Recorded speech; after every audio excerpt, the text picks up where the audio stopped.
After uploading 3 Kim Possible videos 3 Saturdays in a row, and all because of the upcoming live-action TV film, you probably knew I'd talk about the best Kim Possible episodes. There are over 80 episodes, so I thought I must do a top 10. I have rules to mention before I move on. Some stories are only 11 minutes long, but since it was rare, I'll only talk about the 22-minute episodes. Ascension Time and So the Drama are or aren't TV movies depending on where you live, so I'll exclude those too. And if you haven't seen this show in a while or at all, here is your spoiler alert. Now, my mission, the list. Hey, I'm Owen, the fiction fanboy, and here are my picks for the top 10 Kim Possible episodes. Number 10. Mind Games. I think now is the time to tell you that there's going to be plenty of weird episodes on this list, and weird isn't bad, it's actually fascinating. The episode starts with a surprising call from someone who looks like Draken, but is actually Private Cleotis Dobbs in Draken's body. After trying to get Dobbs and Draken to switch back, Kim and Ron end up switching bodies. Until Wade tries to fix the body switch, Ron has to know what Kim's life is like as the girl who can do anything, and Kim's experience being Ron is also complicated. Complication usually isn't funny, but what is funny is Draken in Dobbs' body and Shigo's lack of seriousness towards him. When everyone is back in their bodies, everyone is relieved, and we now know why we should be ourselves and no one else.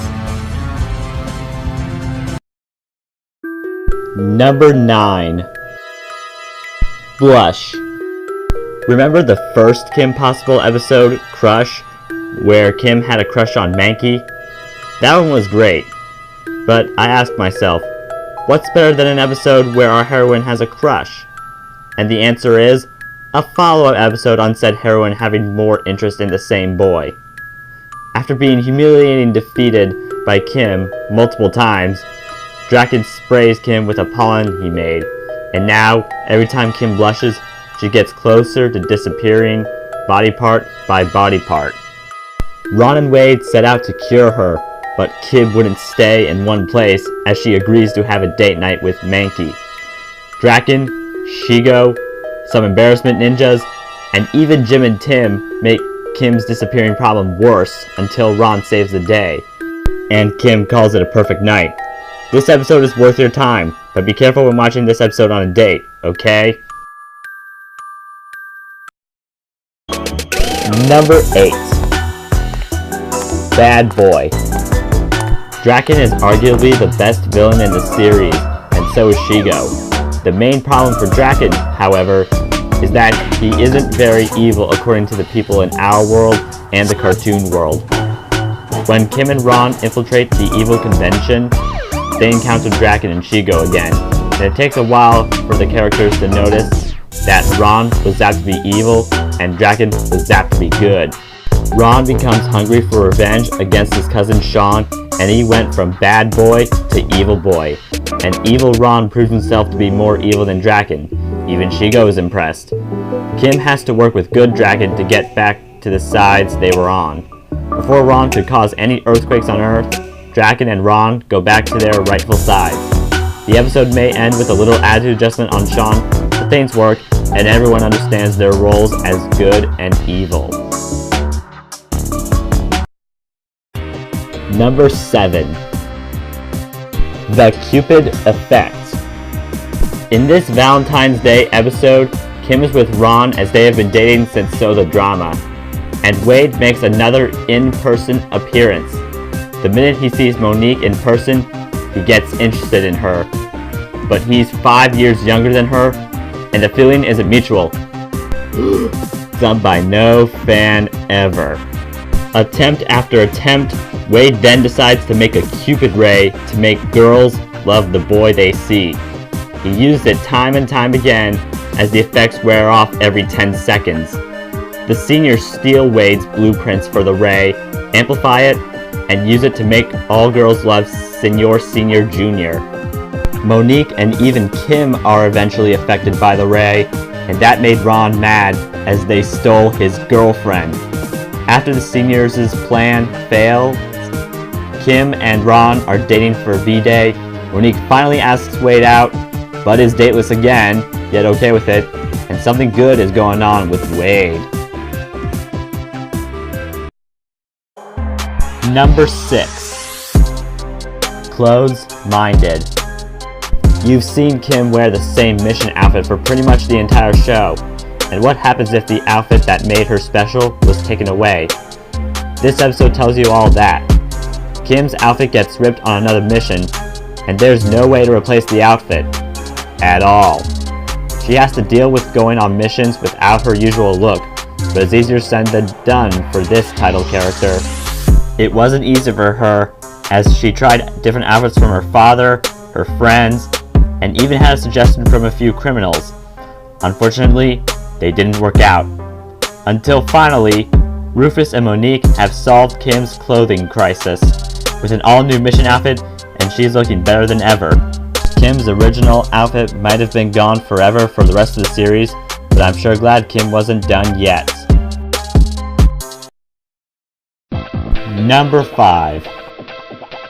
Big Brother. Ron Sobel has been an only child for the entire series. That is, until this episode came. The episode begins with an assignment about caring for a sack of flour, which is supposed to be like caring for a baby. And when Ron comes home, he finds out that he has to care for an actual baby named Hannah, who becomes Ron's younger sister. Ron's hands get full when he has to tell Yori, Ron's closest friend at Yamanouchi Ninja School, that he and Kim are dating, and has to stop Monkey Fist from getting his hands on stones that lead to a powerful weapon. Ron constantly fails at keeping his sack intact so many times that he has to start over each time a sack breaks. Yori respects the Kim-Ron relationship, Monkey Fist's plot is ruined, and Ron managed to be good at taking care of his sister, who has a big secret revealed in a later episode, and his sack, even though it took him 38 sacks to do it. Number 4. Stop Team Go. Shigo was once a hero and a member of Team Go.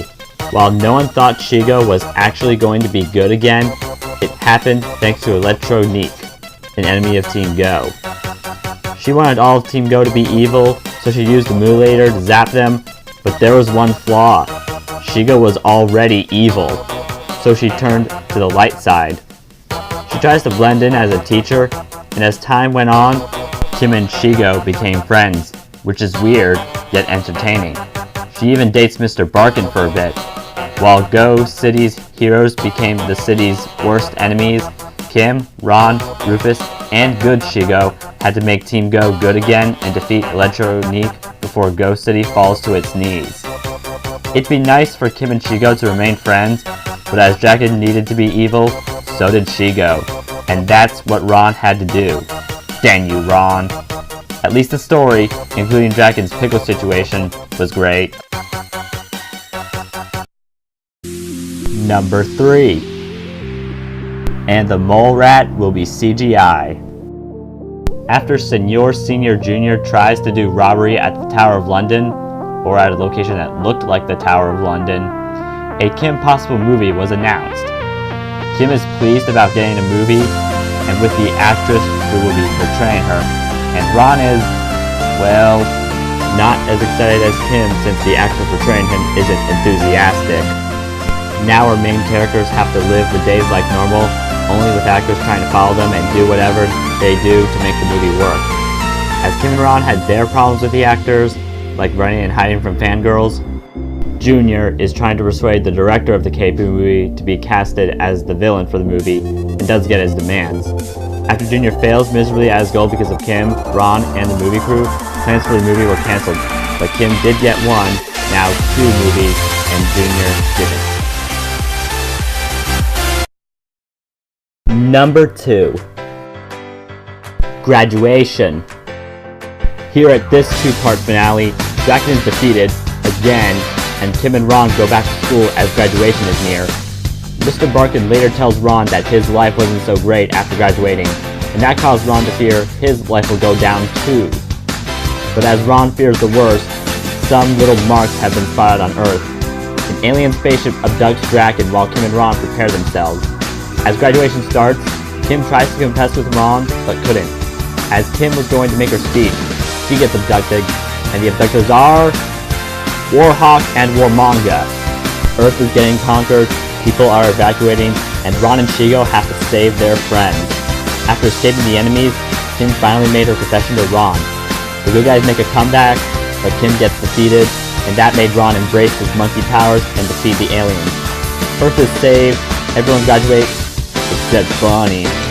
The heroes get their happy ending, and stay for the credits, because it will definitely be worth it. Isn't it just a great series finale?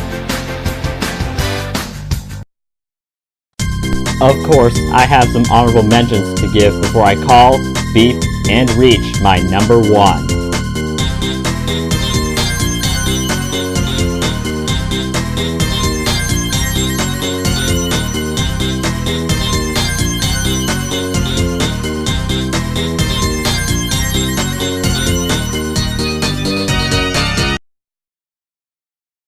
Number 1. Emotion Sickness.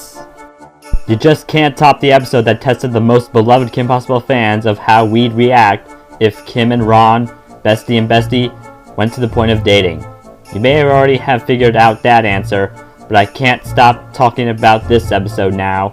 Once we hear that Josh and Tara are dating, we hear that Draken yet again tries to steal for his evil purposes, but some small mood-altering devices accidentally get attached to Kim and Shigo. Ron picks up the remote for the modulators as he mistakes it for the communicator, and as Ron keeps using it, it changes Kim and Shigo's emotions. Angry, funny, sad, sorrow, and oh my gosh, the romantic feeling. Ron and Draken are both freaked out by the mood-changing girls, and Kim even asks Ron to be her date to the Middleton Festival. Ron first thinks of breaking up with Kim, but can't because of something Kim's dad said. The emotions of the girls are once again played around with, and when Draken makes things worse, the girls mirror how many girls might feel when guys break up with them. Holy crap. Kim gets back to normal, but Shigo, more or less. So here's the deal. It's really funny! It's an emotional roller coaster. Watch it if you love watching this show with your date. And whoa, why the heck did I act like that? IDK, but this is the Kim Possible episode I truly recommend the very most. Well, there you guys have it. I told you my favorite Kim Possible episodes, so feel free to tell me your favorites. Like and subscribe if you have enjoyed this video. Thanks for watching, see you next time, and good night-o!